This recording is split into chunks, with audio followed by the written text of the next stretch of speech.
ಧರ್ಮಸ್ಥಳದ ಬುರುಡೆ ಪ್ರಕರಣಕ್ಕೆ ಸಂಬಂಧಪಟ್ಟಂತೆ ಎಸ್ಐಟಿ ಇನ್ವೆಸ್ಟಿಗೇಷನ್ ಚುರುಕುಗೊಂಡಿದೆ. ಈ ಬುರುಡೆ ಗ್ಯಾಂಗ್ನ ಸದಸ್ಯರಿಗೆ ಈಗ ಬಂಧನದ ಭೀತಿ ಕಾಡ್ತಾ ಇದೆ. ಧರ್ಮಸ್ಥಳದ ಬುರುಡೆ ಗ್ಯಾಂಗಿಗೆ ಬಂಧನದ ಭೀತಿ. ಬುರುಡೆ ಗ್ಯಾಂಗಿಗೆ ಇವತ್ತು ಮತ್ತೆ ಸ್ಪೆಷಲ್ ಇನ್ವೆಸ್ಟಿಗೇಷನ್ ಟೀಮ್ನಿಂದ ನೋಟಿಸ್ ಹೋಗಿದೆ. ಮಹೇಶ್ ಶೆಟ್ಟಿ ತಿಮರೋಡಿ, ಗಿರೀಶ್ ಮಠಣ್ಣನವರ್, ಜಯಂತ್ ಟಿ ನವೆಂಬರ್ 3ಕ್ಕೆ ವಿಚಾರಣೆಗೆ ಬನ್ನಿ ಅಂತೇಳಿ ಎಸ್ಐಟಿ ಸೂಚನೆ ಕೊಟ್ಟಿದೆ. ವಿಠಲ್ ಗೌಡ ನಾಳೆ ವಿಚಾರಣೆಗೆ ಹಾಜರಾಗುವಂತೆಯೂ ಕೂಡ ನೋಟಿಸ್ ಅನ್ನು ಸರ್ವ್ ಮಾಡಲಾಗಿದೆ. ಬೆಂಗಳೂರು ಮತ್ತು ಬೆಳ್ತಂಗಡಿಯಲ್ಲಿ ಎಸ್ಐಟಿ ಟೀಮ್ನಿಂದ ನೋಟಿಸ್ ಅನ್ನು ಕೊಡೋ ಕೆಲಸ ಆಗಿದೆ. ಉಜಿರೆಯಲ್ಲಿರೋ ತಿಮರೋಡಿ ನಿವಾಸಕ್ಕೂ ಕೂಡ ನೋಟಿಸ್ ಅನ್ನು ಅಂಟಿಸಿದ್ದಾರೆ ಎಸ್ಐಟಿ ಅಧಿಕಾರಿಗಳು. ಹೈಕೋರ್ಟ್ಗೆ ಅರ್ಜಿ ಹಾಕೊಂಡ ಬೆನ್ನಲ್ಲೇ ಬುರುಡೆ ಗ್ಯಾಂಗ್ಗೆ 2ನೇ ಬಾರಿಗೆ ನೋಟಿಸ್ ಅನ್ನು ಸರ್ವ್ ಮಾಡುವಂತಹ ಕೆಲಸವನ್ನ ಎಸ್ಐಟಿ ಟೀಮ್ ಮಾಡಿದೆ. ನೀವು ಕೂಡ ಗಮನಿಸ್ತಾ ಇದ್ದೀರಿ. ಬುರುಡೆ ಗ್ಯಾಂಗ್ನ ಸದಸ್ಯರ ಮನೆ ಇದು. ಅವರ ಮನೆಗೆ ಬಾಗಿಲಿಗೆ ನೋಟಿಸನ್ನು ಅಂಟಿಸುವಂತಹ ಕೆಲಸ ಆಗಿದೆ. ಈಗಾಗಲೇ ಅವರು FIR ಅನ್ನೇ ಕ್ವ್ಯಾಶ್ ಮಾಡಬೇಕು ಅಂಥೇಳಿ ಕೋರ್ಟ್ನ ಮೆಟ್ಟಿಲು ಹತ್ತಿದ್ದಾರೆ. ಮತ್ತೊಂದು ಕಡೆ ಇವರನ್ನು ವಿಚಾರಣೆಗೆ ಇದು 2ನೇ ಬಾರಿ ಕರೀತಾ ಇರುವಂಥದ್ದು. ಕಳೆದ ಬಾರಿಯೇ ನೋಟಿಸ್ನಲ್ಲಿ ಸ್ಪಷ್ಟವಾಗಿ ಹೇಳಿದ್ರು, ವಿಚಾರಣೆಗೆ ಬರಲಿಲ್ಲ ಅಂದರೆ ಯಾವುದೇ ಕ್ಷಣದಲ್ಲಿ ಬೇಕಾದರೂ ಕೂಡ ನಿಮ್ಮನ್ನು ನಾವು ಅರೆಸ್ಟ್ ಮಾಡ್ತೀವಿ ಅಂಥೇಳಿ. ಹಾಗಿದ್ದು ಕೂಡ ವಿಚಾರಣೆಗೆ ಬರಲಿಲ್ಲ. ಈಗ 2ನೇ ಬಾರಿಗೆ ನೋಟಿಸ್ ಕೊಟ್ಟಿದ್ದಾರೆ. ಇದಕ್ಕೂ ಕೂಡ ಅವರು ಬರಲಿಲ್ಲ ಅಂದರೆ ಬಹುತೇಕ ಅವರನ್ನು ಅರೆಸ್ಟ್ ಮಾಡುವಂತಹ ಚಾನ್ಸಸ್ ಇದೆ. ಅದರ ಜೊತೆಗೆ ಕೋರ್ಟ್ನಲ್ಲಿ ಏನಾಗುತ್ತೆ ಅನ್ನೋದನ್ನು ನೋಡಿಕೊಂಡು SIT ಅಧಿಕಾರಿಗಳು ನೆಕ್ಸ್ಟ್ ಸ್ಟೆಪ್ಪನ್ನು ಇಡೋದಕ್ಕೆ ರೆಡಿಯಾಗಿದ್ದಾರೆ ಅನ್ನೋದು ಗೊತ್ತಾಗ್ತಾ ಇದೆ.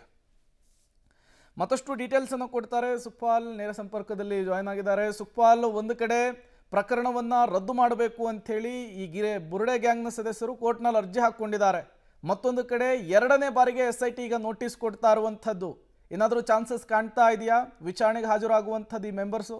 ಪ್ರೇಮ್, ಈ ಪ್ರಕರಣಕ್ಕೆ ಸಂಬಂಧಪಟ್ಟ ಹಾಗೆ ಬುರುಡೆ ಗ್ಯಾಂಗ್ನ 5ವರಿಗೆ ನೋಟಿಸನ್ನು ಕೊಟ್ಟಿರುವಂಥದ್ದು. ಕಳೆದ ಸೋಮವಾರ ಅಂದರೆ ಅಕ್ಟೋಬರ್ 27ನೇ ತಾರೀಕಿಗೆ 10:30 ಸುಮಾರಿಗೆ ಬೆಳ್ತಂಗಡಿ SIT ಕಚೇರಿಗೆ ಹಾಜರಾಗಬೇಕು, ವಿಚಾರಣೆಯನ್ನು ಎದುರಿಸಬೇಕು ಅನ್ನುವಂಥ ಒಂದು ನೋಟಿಸನ್ನು ಕೊಟ್ಟಿತ್ತು. ಆದರೆ ಆ ದಿನ ಯಾರೂ ಬರಲಿಲ್ಲ. ಕೇವಲ ಸುಜಾತ ಭಟ್ ಮಾತ್ರ ಬಂದು ವಿಚಾರಣೆಯನ್ನು ಎದುರಿಸಿ ಹೋಗಿದ್ದಾರೆ. ಇನ್ನುಳಿದಂತೆ ಮಹೇಶ್ ಶೆಟ್ಟಿ ತಿಮರೋಡಿ, ಗಿರೀಶ್ ಮಠಣ್ಣರ್, ಜಯಂತ್ ಟಿ, ಅದರ ಜೊತೆಗೆ ವಿಠಲ್ ಗೌಡ ಗೈರಾಗಿದ್ದರು. ಅವರ ಪರವಾಗಿ ವಕೀಲರು ಬಂದು ಸಮಯಾವಕಾಶವನ್ನು ಕೇಳಿದರು. ಆ ಸಂದರ್ಭದಲ್ಲಿ SIT ಅಧಿಕಾರಿಗಳು ಮಹೇಶ್ ಶೆಟ್ಟಿ ತಿಮರೋಡಿಗೆ 7 ದಿನಗಳ ಕಾಲ, ಅಂದರೆ ನವೆಂಬರ್ 3ನೇ ತಾರೀಕಿನವರೆಗೆ, ಅದೇ ರೀತಿಯಾಗಿ ಇನ್ನುಳಿದವರಿಗೆ 4 ದಿನಗಳ ಕಾಲ ಅಂದರೆ ನಾಳೆಯವರೆಗೆ ಒಂದು ವಿಚಾರಣೆಗೆ ಹಾಜರಾಗಲಿಕ್ಕೆ ಸಮಯಾವಕಾಶವನ್ನು ಕೊಟ್ಟಿತ್ತು. ಆ ಕಾರಣಕ್ಕಾಗಿ ಈಗ ಮತ್ತೆ ನೋಟಿಸನ್ನು ಕೊಟ್ಟಿರುವಂಥದ್ದು. ಅವರಿಗೆ ಕೊಟ್ಟಿರುವಂಥ ಸಮಯಾವಕಾಶ ಈಗ ಮುಕ್ತಾಯಗೊಂಡಿದೆ. ಹಾಗಾಗಿ ನಾಳೆಗೆ ಒಂದು ಹಂತದಲ್ಲಿ ಅವರ ವಿಚಾರಣೆಗೆ ಬೇಕಾದಂಥ ಸಮಯಾವಕಾಶ ಮುಗ್ದಿರುವಂಥದ್ದು. ಇನ್ನೊಂದು ಕಡೆಯಲ್ಲಿ ಮಹೇಶ್ ಶೆಟ್ಟಿ ತಿಮರೋಡಿಗೆ ನವೆಂಬರ್ 3ನೇ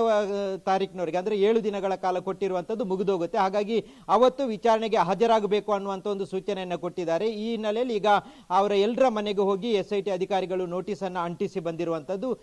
ಒಂದು ವೇಳೆ ನಾಳೆ ವಿಚಾರಣೆಗೆ ಹಾಜರಾಗದಿದ್ದರೆ ಅವರನ್ನು ವಶಕ್ಕೆ ಪಡೆದು ವಿಚಾರಣೆ ನಡೆಸುವಂಥ ಸಾಧ್ಯತೆ ಇದೆ. ಅದೇ ರೀತಿ ಮಹೇಶ್ ಶೆಟ್ಟಿ ತಿಮರೋಡಿಯನ್ನು ನವೆಂಬರ್ 3ನೇ ತಾರೀಕು, ಅಂದರೆ ಮುಂದಿನ ಸೋಮವಾರ ಬಂದು ವಿಚಾರಣೆಗೆ ಹಾಜರಾಗಬೇಕು. ಹಾಜರಾಗದಿದ್ದರೆ ಅವರನ್ನು ವಶಕ್ಕೆ ಪಡೆದು ವಿಚಾರಣೆ ನಡೆಸುವಂಥ ಸಾಧ್ಯತೆಗಳಿದೆ. ಸದ್ಯ ಕಳೆದ 1 ತಿಂಗಳಿನಿಂದ ಮಹೇಶ್ ಶೆಟ್ಟಿ ತಿಮರೋಡಿ ನಾಪತ್ತೆ ಆಗಿರುವಂಥದ್ದು, ಭೂಗತನಾಗಿರುವಂಥದ್ದು, ಎಲ್ಲೂ ಮನೆಯಲ್ಲಿ ಸೇರಿದಂತೆ ಎಲ್ಲೂ ಕಾಣಲಿಕ್ಕೆ ಸಿಗದಿರುವಂಥದ್ದು, ಬೇರೆ ಬೇರೆ ಪ್ರಕರಣಗಳು ಅವರ ಮೇಲೆ ದಾಖಲಾಗಿರುವಂಥದ್ದು, ಒಂದು ಕಡೆ ಗಡೀಪಾರ ಆದೇಶವಾಗಿರುವಂಥದ್ದು.